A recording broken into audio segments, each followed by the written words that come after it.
हर session से पहले रिवायतन party की लेजिस्लेटिव मीटिंग बुलाई जाती है, जिसमें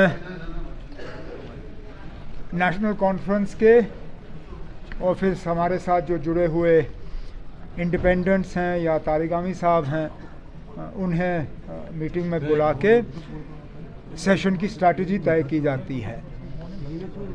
ये सेशन थोड़ा बाकी सेशनों से अलग है, क्योंकि जैसे आप सब जानते हो, परसों लगभग 10 साल के बाद दोबारा राज्यसभा के इलेक्शन जम्मू कश्मीर में होने जा रहे हैं और उसके लिए स्ट्रैटेजी तय करना ताकि चारों सीटों पे नेशनल कॉन्फ्रेंस के उम्मीदवार कामयाब हों, उस सिलसिले में इस मीटिंग की अहमियत बढ़ गई। और मैं शुक्रगुज़ार हूँ तारिगामी साहब का और बाकी जो इंडिपेंडेंट्स यहाँ पे आए, उन्होंने मीटिंग में हिस्सा लिया। और जो मैं अपने मेंबरों में और हमारे जो साथी मेंबर हैं उनमें जो जोश फ़रोग़ देखता हूँ, मैं उम्मीद कर रहा हूँ कि चारों सीटों पे नेशनल कॉन्फ्रेंस के उम्मीदवार जो हैं वो कामयाब होंगे। सर, क्या कोई हिस्ट्री कांग्रेस वो आए नहीं? नहीं, कोई नहीं, उनकी अपनी मीटिंग थी, वो अलहदा पार्टी हैं, उनकी अपनी मीटिंगें होती रहती हैं। लेकिन जहाँ तक इलेक्शन के हवाले से बात है, उन्होंने बार बार कहा है कि इस इलेक्शन में वो किसी तरह भी बीजेपी की मदद या बीजेपी की कामयाबी नहीं होने देंगे। तो उनको अपनी मीटिंग करने दीजिए, इसमें किसी को एतराज़ नहीं होना चाहिए।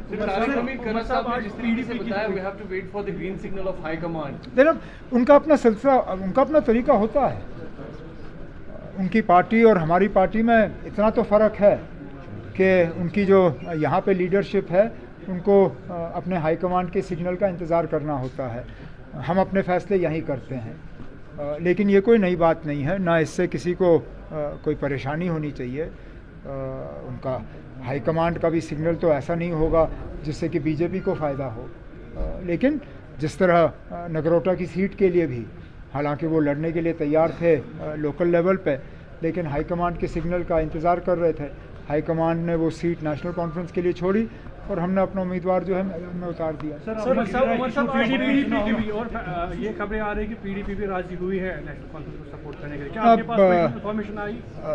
हमारे एक कैंडिडेट शमी ओबरॉय साहब आज महबूबा मुफ्ती साहिबा से मिली और उन्होंने पार्टी के तरफ से गुजारिश की कि वो नेशनल कॉन्फ्रेंस के हक़ में वोट डाल के हमारे उम्मीदवारों को कामयाब करें। इससे पहले हमारे सदर जनाब फ़ारूक अब्दुल्ला साहब ने खुद महबूबा मुफ्ती साहिबा से फ़ोन पे बात की और उसके बाद हालांकि पीडीपी का कोई ऐलान तो हुआ नहीं है, लेकिन उन्होंने डॉक्टर साहब को भी और शमी ओबरॉय साहब को यकीन दिलाया कि वो अपने साथियों के साथ मशवरा करके एक सही फैसला लेंगे। सर, आपने गिरिराज किशोर का बयान सुना होगा, जो किसका?